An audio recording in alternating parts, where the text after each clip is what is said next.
guys, it's Amerie. So today I want to tell you about the Korean postpartum stay-in thingy that I told you about. I got on Instagram.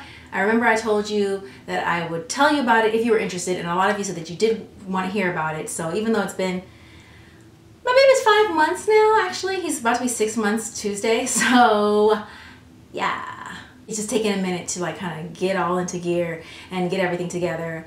If you haven't seen my update video, I released 2 albums on October 19th, 4 a.m. Mulholland and After 4 a.m. And then I had a lot of writing stuff that I was doing as far as like delivering a couple manuscripts to my agent, which I think we're almost done. One of them was just almost done now. I think we're pretty much almost finished with making it as great as it can be. And then the other one, I've got my head around what I need to do. So staying inside for, you could do 40 days. So what I did was the Korean postpartum like stay-in. That's because my mother really wanted to make sure that I did that. Like not all Korean people do it, but we decided that that's what we would do. And I felt like that I would want to do that anyway, just stay inside and keep the baby protected, not be outside too soon. There are many different ways that you can do it because some are really traditional and hardcore and more than others. So you stay in for a period of 40 days or 30 days, but like let's just say 40 days. And you don't go outside, you don't eat cold things. Like I knew that from a long time ago. My mother was like, don't eat anything cold. In the hospital, you know, in the Western society, they'll give you cold things. In Korea, they don't. But here they'll like give you ice chips, or if you want ice cream, or like cold drinks. No, none of that. For weeks and weeks, no cold food. Beyond even the 40 days. Because even now my mom is still like, be careful with that. And it's been almost 6 months. But basically, when the baby was born, there were no cold anything. Stay bundled up. My mom was really on my case when I would breastfeed him and kind of like, I had the hospital gown on and I would kind of like take it off so my shoulders would bare. She's like, no, no, no, no, no. So you want to stay covered up. You want to stay as warm as possible. You also want to not drink anything cold, not overexert your body. The whole idea is that after you give birth, you know when your body kind of spreads and your ligaments loosen, you're like really flexible during pregnancy. After that, after you give birth, your body's like going to come back together. So that's going to take time. And the idea is that if you stress your body, then instead of coming back together and feeling okay, it's not going to come together the way that it should or all the way. So you'll feel achy, you'll have aches and pain, issues with your eyesight or your bones or just like in your muscles throughout your life. So like 20 years later, if you have issues, it's like, it was because after you had that baby, you know, you didn't do what you're supposed to do. So you're basically trying to make sure that your body comes back together and heals properly. And you don't want, the cold interferes with that, even like cold air, which is why you stay inside. So after you give a baby, the idea is to take care of the mother. So many things are geared towards taking care of the baby, but the idea is that you take care of the baby, but the mother actually is being pampered just as much as the baby. So other people are around taking care of the baby, feeding the baby, and you know, your mom or like postpartum ajama is taking care of you and making sure that you eat and do all that. Now, I didn't have that. My mom was here, so my mom really took care of me. But I also fed the baby and everything too, because I really believe also that for me, it's important to bond with the baby. Like people are always saying how skin to skin, all the eating, all those things. I do believe that that is important. And that may sometimes conflict with the whole relax. It's just all about relaxing and healing and all that stuff. Like I was very all up under my baby, you know what I mean? So it was a little bit of, we did it a little differently with that, regarding that. I was covered up in the hospital. I had like fabric that my mom, you know, cut up for me, and she like made like a little scarf, so I was just covered up the whole time. Did not leave for during those 40 days, with the exception of the doctor's appointment, and that was it.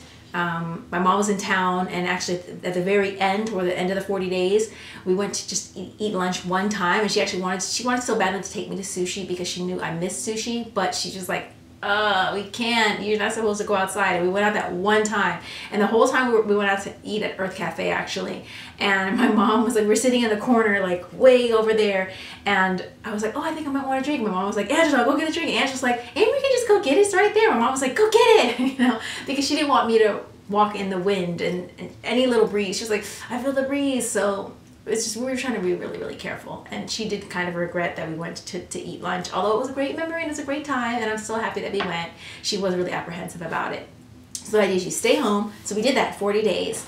If you go hardcore, you're not overexerting anything. So no reading, no computer screen stuff, all that stuff. You're just resting your eyes. You're just resting. You're resting and you're eating seaweed soup like 3 times a day. You're eating hot food all the time. You're eating these herbs. I don't know what they're called, but they're like these little sticks and they look like little roots.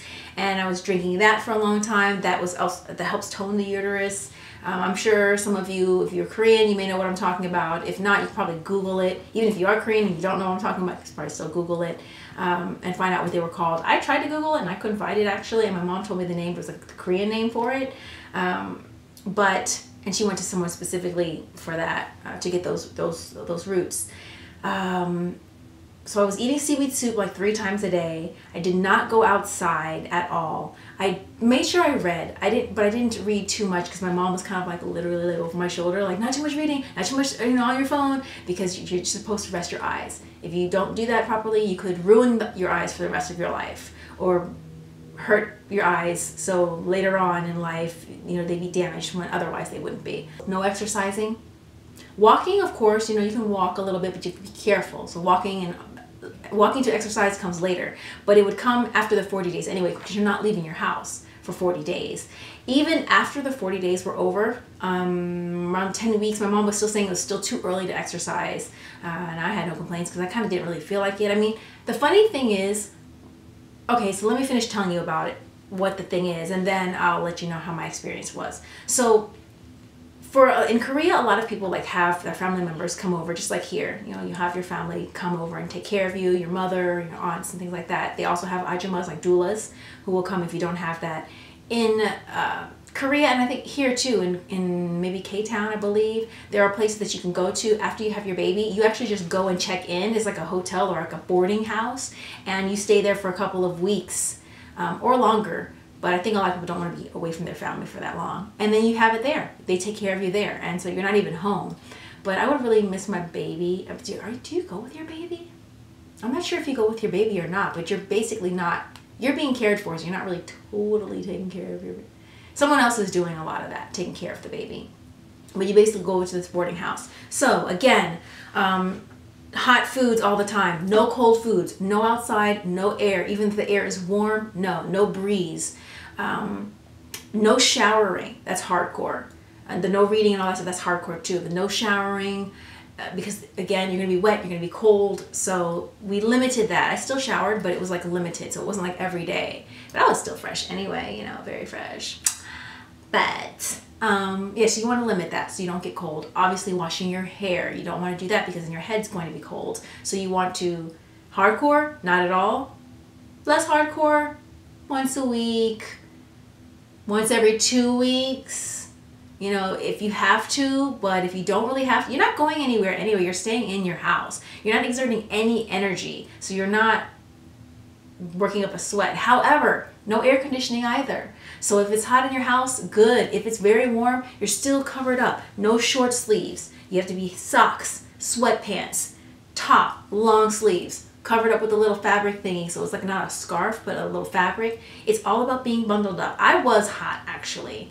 And my mom was like, that doesn't matter. You still need to have all that on. And when I would go to sleep, and I was like, well, let me just sleep in my shorts. No sleeping in, sleep in the sweatpants, sleep with socks on. I was like, oh my goodness, I'm so hot. After that, you're still following that as much as possible, even after the 40 days when you're going outside. So you're limiting exercise. So this whole snapback stuff, which is, honestly, your ligaments are expanded. There's no need to go hard on it. Your body is not ready yet. You think that your body is ready for all that hardcore exercise, but I read somewhere too that they were saying that placenta, when the placenta detaches, it leaves like an 8-inch wound on your uterus. On the inside, you are still healing. I remember I thought I was good. I wasn't bleeding. I had a C-section, if you saw my story. I had a planned C-section. So I had a C-section. After giving birth, I felt fine. I felt better than I did when I had the myomectomy. And maybe it's because I was used to it. I don't know. But I felt 100% after I gave birth. And a few days after being home, I was like, you know, I was going upstairs to get something and I took the stairs 2 at a time because I felt like it was good. And after not bleeding for a couple of days, I started bleeding like right after that. Like maybe 5 minutes later, then I was like, oh, I started bleeding again. So your internal body is, you're healing internally. Immediately after pregnancy, I felt awesome. I felt like I said, I could run a marathon. I had to check myself so I didn't overexert myself. About week 12 or 14, I did start to feel a little differently. There was the aching. Now, it's not crazy. My mom watches my videos sometimes, so she might be concerned, like, you know, no, it wasn't like a lot, but just a little hints of it. So before, completely normal. Even when I was pregnant and about to give birth, I was like, you know, like doing little rolls. I was like, woo, yeah, I can do the one thing routine and everything. Like, completely. After giving birth, yeah, woo, feel great. Then around 12 to 13 to 14, because my core, you know, I guess maybe because some time had gone by, so I was expecting, you know, if my core did feel weaker, of course, but I felt it in a breathlessness. Now that's something that you may or may not notice right away. I always hold myself in, like, you know, when you're not sucking in your stomach, but you're pulling your belly button inward. I always do that. So I'm used to that, just holding myself in. You don't notice it so much. Well, I didn't notice it so much beforehand, but after having the baby, when my muscles are looser, I noticed myself doing it more. I could feel when I would do it, even though it was a reflex. But when I would purposely try to, like, okay, let it loose, just let it loose. You don't realize how your core being strong helps you breathe better. So when I would just like let it go, I would just get like more breathless, you know what I mean? So holding your core together is important. Normally your core is stronger even if you're not pulling in your belly button consciously or unconsciously. But when your abs are just like weak or stretched because you've given birth, when you don't hold them, you really feel the lack of support, like up under your diaphragm and everything. So that was like a difference, and it's less so now. It was more in the beginning, like when my stomach was still, like, you know, when you look like you're still pregnant, and I still looked like I was pregnant, honestly. It would go in and out like easily, like I press it down, or if I wear pants, it would like go in, but still it was kind of like I looked like I was 5 months pregnant. I mean, even like 2 weeks after giving birth, like I had to have a little bit of a tummy. Hasn't gone in all the way because I started doing ab work, like just crunches, light things on the floor, light floor work, maybe about a week and a half ago. And I noticed a big difference when my stomach went down, because before that I kind of was avoiding doing that because I had a little abdominal diastasis, I believe is how you pronounce it, which is where your abs slightly separate. And so you want to be careful, because if you start doing planks and crunches and all that stuff like that and your abs are separated, you can actually worsen like the mommy pouch, and it's not good for you, and also it'll do the opposite of what you want it to do, which is flatten. So you want to heal that first. And there are lots of videos online and things that you can find that can help you bring your abs together first before you do any real ab exercises. And so pretty much what you do is you just, that whole belly button in, like pulling your belly button in towards your spine, in, out, holding it for longer periods of time, 10 minutes a day, you'll start to, like, your abs will start to come together more and more. So as they started to get to a point where I felt like, oh, I don't feel like the separation, like when you dip down and when you lay on your stomach and then you just don't do a crunch, but you just lift your head a little bit, and you can see how many fingers can go in. Then you can see how wide that separation is. All this is online as well too, so definitely research several different ones, several different sites, because a couple of times I found some that had conflicting advice about what to do, what ab exercises were safe to do and were conducive to bringing your abs together, and flattening them when you deal with abdominal diastasis versus them coming out or worsening the separation. And then I started doing crunches about a week and a half ago. Not crunches, leg lifts, the side touches, having your legs up, you know, and then bringing them down one at a time, that kind of thing. I'm starting to go more into the ab exercises. When I started doing that, my abs went from feeling like jello. Like I was like, are these my abs or my abs under whatever this jelly is? Like I'm confused. when I started doing the ab work, the muscle memory, because I always had pretty toned abs for the most part, flat, at least flat. They kind of jumped back. It was like muscle memory. I was surprised because I was like, well, it's gonna probably take a long time because they feel like non-existent at this point. Like, I don't even know if they are abs or if they're under this jelly. I don't know what's going on there. They were my abs, and so they tightened up like right away. And I was like, oh, so they're not as soft as they were even last week. I think they just needed to be used again, and then they kind of just like had the muscle memory thing. My mom was still like, be careful. Because your body does feel different. My body felt more different than when I compared to like before I was pregnant, and then to how I felt right toward the end of the pregnancy, and then right after giving birth to now. My body feels more different now than it did all those other times, because I just felt like still the same kind of, aside from that whole like breathlessness with the breathing and stuff. And I would walk and I was like, ooh, my tummy feels like jelly. This is weird. Like I would walk and I would feel like, oh, bloop, bloop, bloop, bloop, bloop. Like it was just so strange. But really what I'm feeling now is like, I can feel like sometimes in my hands and my arms and my feet, like when I get up, I'm like, I want to stretch them. Like I feel like they're kind of achy, but not really achy. It's gotten better too. It's kind of gotten a lot better. I don't feel it as much now, but a little bit of that. And we did what we were supposed to do, with the exception of a couple things, like I did have short sleeves on, but that's the achiness that my mom was talking about. That comes when the hormone levels change in your body, and so now your body is not as like, the ligaments are not as loose, so things are tightening back up, and that tightening back up is that like achiness and that soreness. But we did what we were supposed to do, so hopefully everything should be fine. I just feel a little of it. It's not a lot. It's just a little, enough for me to know what my mother was talking about. But even the little bit has gotten better because, you know, we did do all that seaweed soup. I mean, I love seaweed soup, but it got to the point where I was tired of seaweed soup. And my mama left, and she cooked like these huge vats of like seaweed soup, and then we had them in the freezer. Like, so I had so much. Speaking of freezer, moms and new moms and moms to be. If you're going to freeze your breast milk, make sure you know when that whole enzyme changes the flavor of your breast milk, because if your baby's not going to want that, your baby's not going to want that taste. And it happens, I saw, after watching a video in which a mother saved like months of her breast milk, and then the baby refused, and then she found out that after like 3 days, her breast milk had that metallic tang to it, which makes it's perfectly fine, but the babies don't like that taste. Mine, and it happens to everyone, pretty much. It's just like an enzyme that changes over time. So that would happen to me after, it seems, about a month, maybe even right under a month.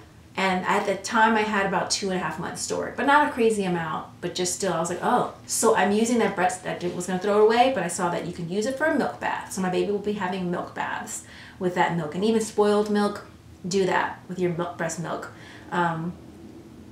That's a side note, just because we're talking about timing, but please look that up, because you don't want it, it takes so much time and effort, ladies, when you're pumping your breast milk, and then to find out that you can't use it for your baby is really sad, you know. So that's why I checked beforehand, before I had too much built up, and I'm glad I did, because if I had 3 months, 4 months, it would have just been a waste, aside from the bath milks. But how many milk baths is your baby gonna have, you know? So yeah, so all of that to say, the postpartum thing went well. I believe it's great. I'm happy that I did it. I do know what my mom meant about the achiness, and the achiness did not happen again until like 12, 14 weeks out. So I felt so normal and so limber and loose, because my body was so limber, more so than before I was pregnant, because I'm not naturally flexible, that for the thing to happen at around 12 to 14 weeks and feeling the achiness, I was like, whoa, what's happening? Like, my feet didn't get larger or anything like that, but I could just feel it. And that's around the time that I started losing a lot of hair too. Oh my goodness, like I lost so much of the temples here. It's overall a bit of thinning, but at the temples, I was like, what is happening? And then, you know how you just like kind of like, you can't stop, so I was like going like this. And my sister was like, stop pulling at it. And I was like, I know, but it's like, I'm just like, look. Like I couldn't stop. So like I was like, And it's since slowed down a lot. It's still kind of shedding. My hair is still shedding a little bit, but it's slowed down a lot. And I'm starting to get like little new growths here. Like I can see the little flecks of hair, little flicks. They're like this long, just like sticking out here. And it's probably going to be all over my head. And one of the things too that I started using was Jamaica black castor oil. Black castor oil, I've got some on Amazon, and I put some in my temples and all along the top, because even though it was all over, it seemed like the crown and the temples were definitely like where things were happening the most. And people don't talk about that much. But you know, we know, oh, your hair may fall out afterwards, but I think new moms don't know or don't expect that much hair loss. Like I knew about it too, and I was like, oh, you just lose the amount that you didn't lose while you were pregnant, because you lose your follicles, and then you lose your hair strands like 60 to 100 a day, and it doesn't happen during pregnancy, so you just kind of lose them all at once afterwards. No, I lost more than that. I lost more, to the point where it was almost feeling like it was balding at the temples, and I already have thinner temples anyway, but I almost felt like it was balding, and then it started growing back. But I was not ready. I was not ready. And when I was asking my girlfriends, they were all like, oh yeah, this happened. I'm like, why doesn't anyone stress how much hair you will lose? So I would have been a little more prepared if I knew that it would be like almost like I was balding. Like somebody needs to tell me that. There's that. But it's growing back, so that's great. What else? Yes, so the postpartum, staying inside, I recommend it. I think it's really good. I think it's also great to keep your, my pediatrician was like, let the baby have a first month, no one else other than your family. Just try to keep your baby away from everyone. Even month 2, keep a low profile, he said. He's from New York. And so we did that. And I think it was really good. I think the bonding time was really great. I did feel a little stir crazy in the 40 days because even though I'm inside a lot because I'm recording or I'm writing or I'm just reading, I'm just a homebody in general. Having a baby is so different, and you're tired. Sometimes like going out to your favorite spot to eat can kind of be a little bit of a normalcy that might be really good for you to like, okay, like I'm still me, like, okay, the sun outside, great. That was really good. Like I didn't experience postpartum, but I did sometimes feel a little like, oh, I just feel like I need to like go outside because I was tired, and you're stressed and you're really worried. It just, maybe I didn't need to worry so much, but you're just so concerned, like this is a little being and you're in charge, like the baby needs you, and it's scary. You just want to keep your baby alive. That sounds so crazy, but you're like checking your baby all the time to make sure your baby's still breathing. That sometimes it's good to step outside, but that goes against the rules. So for just your mental health, I feel like if you're doing the postpartum, you can stay inside and do everything you're supposed to do it. Follow the rules to the T. You're going to go outside anyway because you're going to go to the doctor. So maybe on the way back from the doctor you can stop by and grab a little bite. Ooh, or maybe not, because you have a newborn baby that's like 2 weeks old. I don't recommend going outside. If you do, I'm sure maybe everything will be fine, but maybe, I don't know, if you're like me, you're like, just take that baby home. But stepping outside to go get a quick little latte at your favorite spot, something that just makes you feel like, okay, it's a stressful time, but everything will be fine. That can be good. A little lunch spot, not spending too much time in the elements, but just going out really quickly to just get that little boost and that little switch up in your routine, and then you'll be good to go for the next 2 weeks. I do recommend it. I think it's great. I think it's really good for the baby too, because you get so much bonding time as a mom and and as a family, and you're doing the breastfeeding, and I think it's important. I think it's really important, and it can be a really beautiful thing. I would do it again. The seaweed soup was a lot though. I mean, it was a lot of seaweed soup. Maybe not as much seaweed soup. All in all, it was a really beautiful experience. So that was my experience with my Korean postpartum stay-in. Let me know if you've ever done anything like that, or if anyone in your family's done that, because I know a lot of countries do this. And let me know what your experience is. Share with all of us your experience, and it's great because it gives us tips. I always like the comment section to be not only for you and I, but also for all of us together, so we can learn from each other and support each other and all of those things. So don't forget to like the video. If you liked it, please share this video, and don't forget to subscribe, and let's share in the comment section. Until next time, I'll see you guys later. Bye. Alrighty guys. Yeah. Usually I don't wear makeup in the house, but when you put it on, you just kind of think, I need to go somewhere. Like, was there anything I was supposed to do? Because I might as well go while I'm like have makeup on instead of showing up there in my workout clothes.